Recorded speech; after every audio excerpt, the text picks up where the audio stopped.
ज्याच्या जीवनातून बाप जातो ना राजे हो, त्याला विचारा बाप नसल्यावर काय असतं. ज्याच्या जीवनामध्ये असतो बाप त्याच्या डोक्याला नसतो ताप, पण ज्याच्या जीवनातून जातो बाप त्याच्या डोक्याला असतो तापच ताप. संग आलं ते म्हणजे या पवित्र आपल्या तीर्थक्षेत्र रावड गावामध्ये भावराव बाबांचा.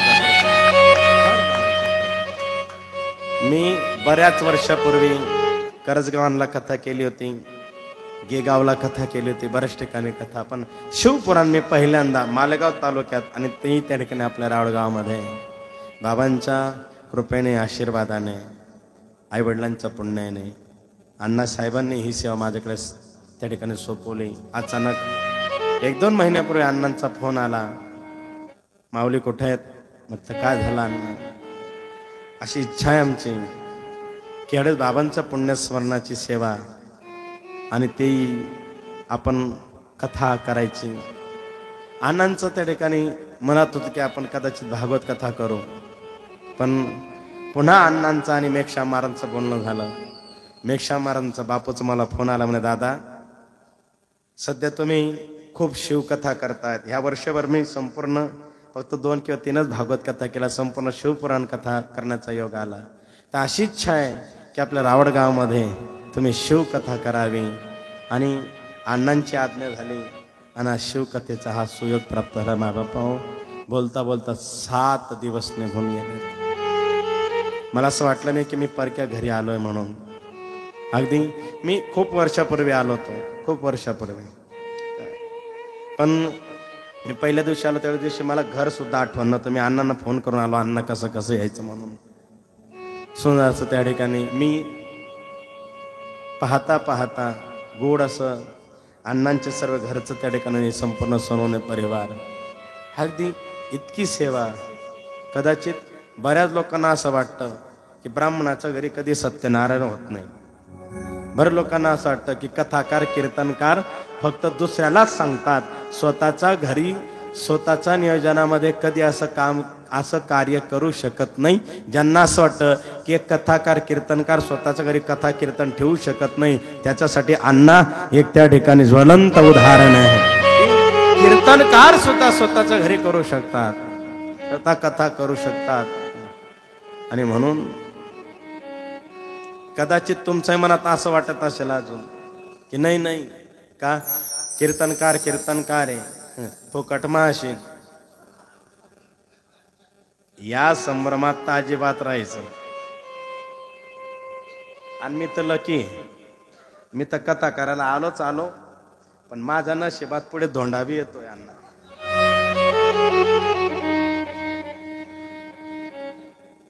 आणि म्हणून खूप गोड सेवा.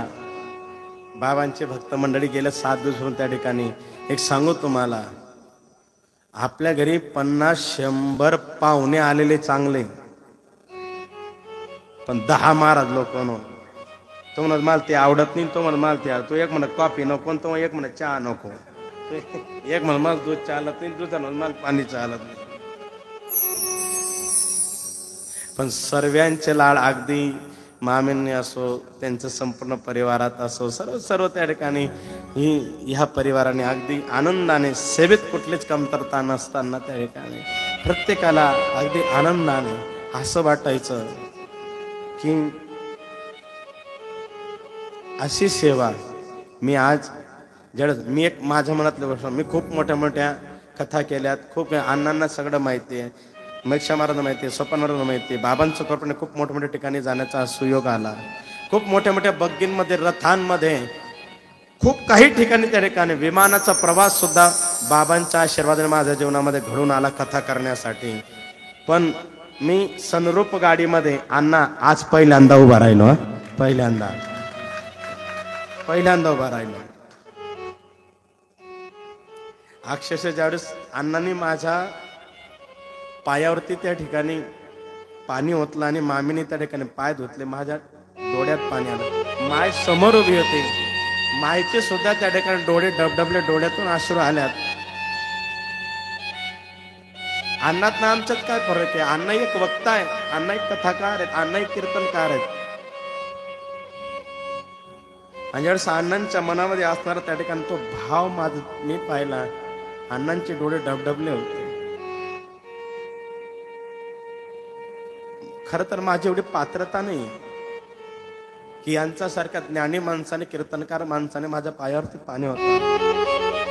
त्यांच्या घरच्या लोकांनी माझ्या पायावरती त्या ठिकाणी संपूर्ण सोपान महाराज असतील, त्यांच्या धर्मपत्नी असतील, सोपानचे वडील असतील, त्यांची आई असतील, माझ्यापेक्षा वयाने सर्व लोक मोठे वयाने.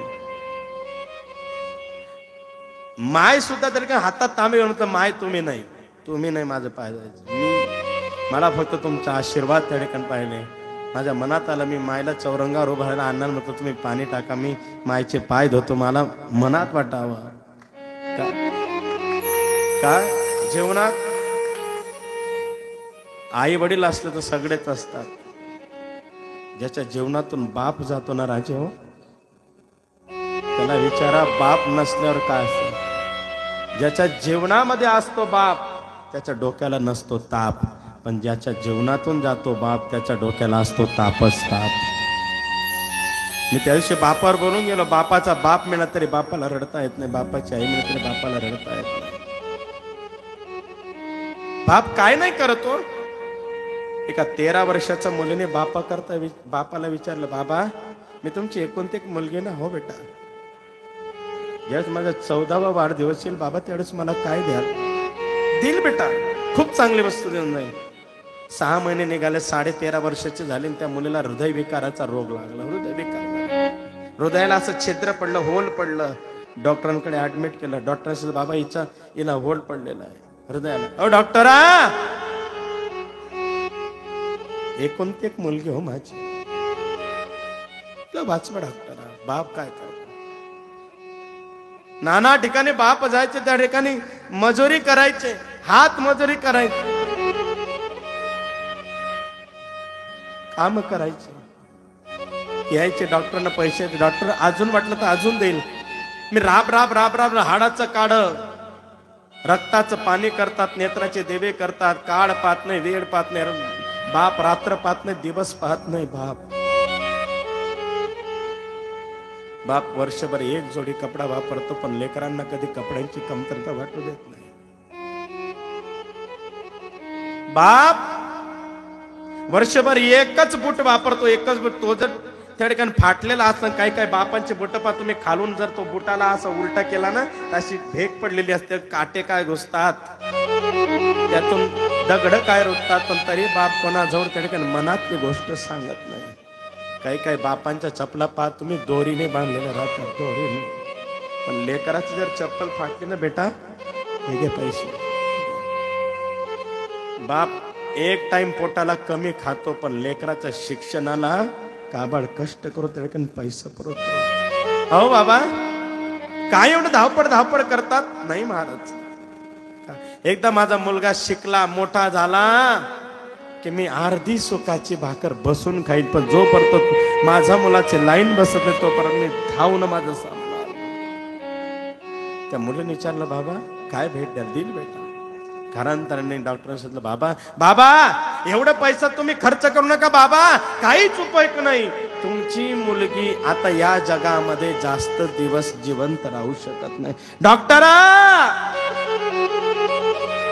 देवानंतर फक्त आम्ही तुम्हालाच मानतो रे डॉक्टरा. तुम्ही आमच्यासाठी पृथ्वीचे दैवत डॉक्टरा. काही का माझा लेकीला वाचव डॉक्टरा, माझा लेकीला अजून पैसे दिले मी. डॉक्टरच्या डोळ्यात पाहिलं, बाबा शेवटी देवाच्या हातात आहे, पण मला नाही वाटत दीदी जगू शकेल म्हणून. तुम्ही टेन्शन घेऊ ना, एवढे पैसे नाही तुमच्यासाठी काहीतरी सांगा. अरे डॉक्टरा, अरे मी जिचा करता जगतो, जर तीच माझ्या जीवनातली त्या ठिकाणी पंथी राहणार नाही, तीच त्या ठिकाणी माझी कन्या राहणार नाही, माझी मुलगी राहणार नाही, तर मी जगायचं कोणा करतो बाबा? हे डॉक्टर, काहीतरी विलाज असेल ना रे, काहीतरी उपाय असेल ना डॉक्टर? बाबा एक उपाय. कुठला? जर कोणी तुमच्या मुलीला हृदय जर दान दिलं, हृदय जर डोनेट केलं, तर तुमची मुलगी जगू शकते. डॉक्टर काय विचार करतो? आलो मी घरून, घरी गेलेत, एक चिठ्ठी लिहिली, घरी ठेवून आले. डॉक्टरा, दुसऱ्याची वाट पाहू नको, माझंच हृदय काढ आणि माझा लेकीला बनव. जगात एवढं धाडस फक्त एक बाप करू शकतो. जगाच्या पाठीवर इतकं मोठं धाडस फक्त एक जगाचा पाठीवर फक्त एक बापच करू शकतो. डॉक्टरांनी त्याने हृदय डोनेट केलं. बापाने जगाला निरोप दिला. मुलगी घरी गेली ऑपरेशन करून. सगळे पाहुणे रावणे जमले होते. काका काकू आत्या मामा मावशी आजी आजोबा सगळे जमले होते. दीदी शुद्धीवर आली, पाहिलं सगळे समोर उभे आहेत. पण ह्या लाईनीमध्ये माझा बाप दिसत नाही. विचार करा, जेव्हा सगळे प्रेमाची मंडळी एकत्रित होते आणि त्याच्यामध्ये जर आपला असणारा बाप जर नाही दिसला तर त्या मनाला विचार, त्या माणसाला विचारा, मनाला किती जाऊ. मुलगी घरी गेली. अहो तुम्ही सगळे आहेत मग, पण माझ्या आयुष्याची शिदोरीची सोय करणारा माझा बाप कुठे? सर्वांचे डोळे पाणावले. बाहेर निघून गेले. मुलगी रडता रडता एका कानीवरून दुसऱ्या कानीवरती गेले आणि दुसऱ्या कानीवरती पलटी झाल्याबरोबर एक चिठ्ठी दिसली. चिठ्ठी वाचली आणि ती चिठ्ठी बापाने लिहिली होती. काही दिवसापूर्वी, सापल बेटा, तुम्हाला काही महिन्यापूर्वी विचारलं होतं, मी 14 वर्षाचे झाल्यावर बाबा तुम्ही मला काय भेट द्याल? एक अनमोल किमतीची भेट, माझं हृदय मी तुला देऊन चाललोय. बाप नाही याची कधी खंत करायची नाही बेटा. तुझ्या हृदयाच्या रूपाने तुझा बाप सदैव तुझ्या जवळच राहील. याचा आनंद केल्याशिवाय राहायचा नाही. याचा आनंद केला. काही करणार विचारत होते. माझं असं मत आहे की जगातले 75% पोरांना बाप आवडत नाही. का? बापाचं शासन जरा कठोर असतं म्हणून. का? मला आई आवडते. का आवडते? मी रोज शाळेत जातो, माझे रोज 1 रुपया देते. 1 रुपया देणारी माय तुला दिसते रे. ज्या बापाच्या खिशातून काढलं तो बाप का दिसू नये. परीक्षेची फी भरणारी, पास झालून पेढ्या वाटणारी माय दिसते आपल्याला, पण परीक्षेची फी भरणारा बाप दिसत नाही आपल्याला. शोकांत. मी व्यासपीठावर बसलेलो आहे. त्यावेळेस या महाराष्ट्रातली एक माय मी स्वाभिमानाने सांगेन, त्यांचं नाव होतं सौ सिंधुताई सपकाळ. माईंच्या आश्रमाला जेव्हा कीर्तनाला जातो ना अण्णा, तर माई होत्या. त्यावेळेस सांगायचं, ए पिल्या, पिल्या म्हणायचे ते. त्यांचा आवडता शब्द होता, ए पिल्या, आज बाप सांग ना, आज बाप सांग. खूप जीवनात काही काही लेकरांना असं वाटतं की माझा बाप कठोर आहे, पण ऐका, आईपेक्षा जास्त त्या ठिकाणी प्रेम बाप करतो. कृष्ण बुडाला यशोदा मैयाने फक्त आकांतच केली, फक्त आकांतच केला कृष्ण बुडाला, पण उडी मारण्याची ताकद आईची झाली नाही यशोदा मैयाची. पण भर पाण्यामध्ये डोक्यावरून आपल्या लेकराला कुठलाही त्रास न होऊ देताना पाण्यातून यमुना नदी पार करणारा वासुदेव हा एक बापच होता, हे विसरता कामा नये. कौशल्या, सुमित्रा, कैकई रडू लागल्या, पण राम राम करता प्राण सोडणारा दशरथ हा एकच बापच होता, हे विसरता कामा नये. बाप तरी लेकरांना घडवता. ज्या छत्रपती शिवाजी महाराज आणि शहाजी राजांची पहिली भेट झाली.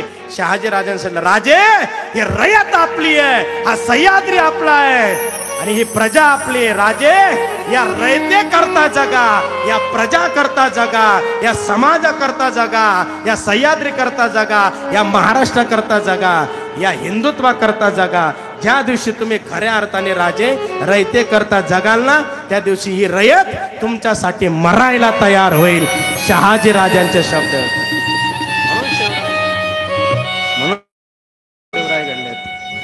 म्हणून काही काहींना असं वाटतं माझ्या बापाने माझ्यासाठी काहीच केलं नाही. ज्यांना असं वाटतं माझ्यासाठी काहीच केलं नाही, त्यांनी एका शब्दात सांगतात का, ज्याचे मायबाप जिवंत आहे आणि ज्याचे मायबाप जिवंत राहून जर त्याने मायबापांना रडवलं, त्यांना आपलं चॅलेंज आहे, कधी त्यांची आवल्यात त्यांना वागूनच गेली तर कथा करणं सोडून देईल.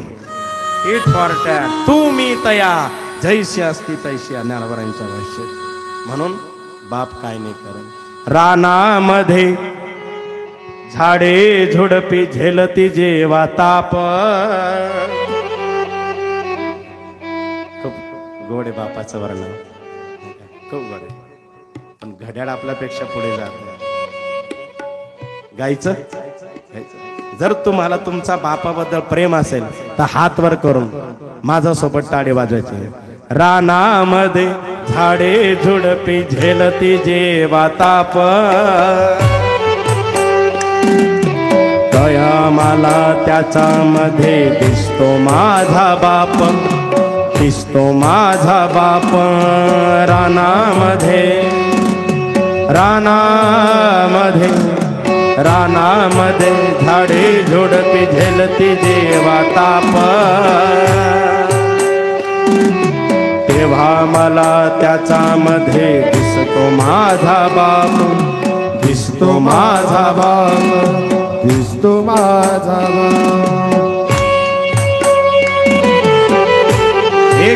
प्रत्येक व्यक्तीचे हात वर झाले पाहिजे आपल्या वडिलांसाठी, आपल्या वडिलांसाठी.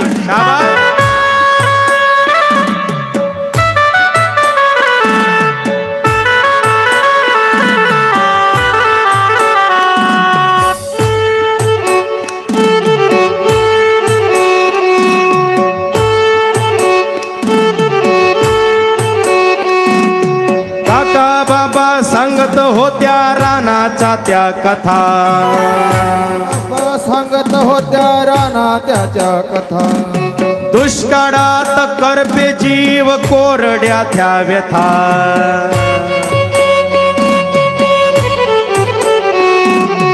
काका बाबा सांगत होत्या रानाच्या त्या कथा. दुष्काळात करपे जीव कोरड्या त्या व्यथा. निसर्गाला निसर्गाला निसर्गाला कडून आला भुकेचा तो श्राप, तेव्हा मला भुकेमध्ये दिसतो माझा बाप, दिसतो माझा बाप.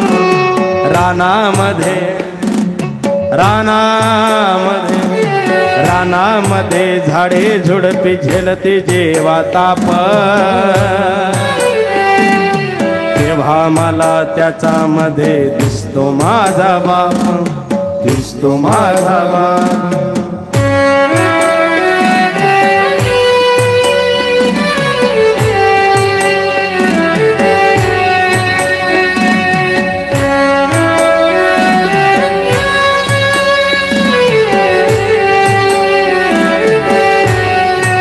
एखाद्या बापाला जर 3 मुलं असली, बापाला 2 मुलं असू द्या, 3 असू द्या, 4 असू द्या, बाप सर्व मुलांचं बरोबर व्यवस्थित करतो, समान करतो. आणि जोपर्यंत लेकरांचं हित करत नाही बाप, तोपर्यंत बाप या जगाचा निरोप घेत नाही. म्हणून शिकवून लेकरांना स्वावलंबी केले,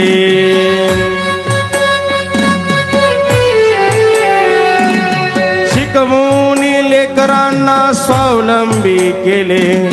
घर सार सुखी होता आनंदाने गेले, शिकवून लेकरांना स्वावलंबी केले. घर सार सुखी होता आनंदाने गेले. जाता जाता जाता जाता जाता जाता दूर देशी ठेवून गेले छाप, तेव्हा मला दूर देशी दिसतो माझा बाप, दिसतो माझा बाप. रानामध्ये रानामध्ये रानामध्ये झाडे झुडपी झेलते जेवा ताप, तेव्हा मला त्याच्यामध्ये दिसतो माझा बाप, दिसतो माझा बाप. खूप काही कार्य करून जातो बाप, खूप काही. बाप लेकरा करता कर्ज काढायला सुद्धा मागे पुढे पाहत नाही हो. प्राणाची बाजी लावणारा बाप असतो. पण एक सांगू, जेव्हा बाप आपल्या जीवनातून निघून जातो आणि बापाची जर आठवण आली ना, तर डोळ्यात पाणी आल्याशिवाय राहत नाही डोळ्यामध्ये. म्हणून आठवण येते बापाची कधी. ज्ञानेश्वर हाका मारी दाटून येई गडा, आठवण आली का त्या ठिकाणी कंठी प्रेम दाटे नैनी नीर लोट म्हणून आठवण येते बापाची गोड ज्ञानेश्वर हाका मारी दाटून येई गडा डोळ्यातून अश्रू धारावाये झुड झुड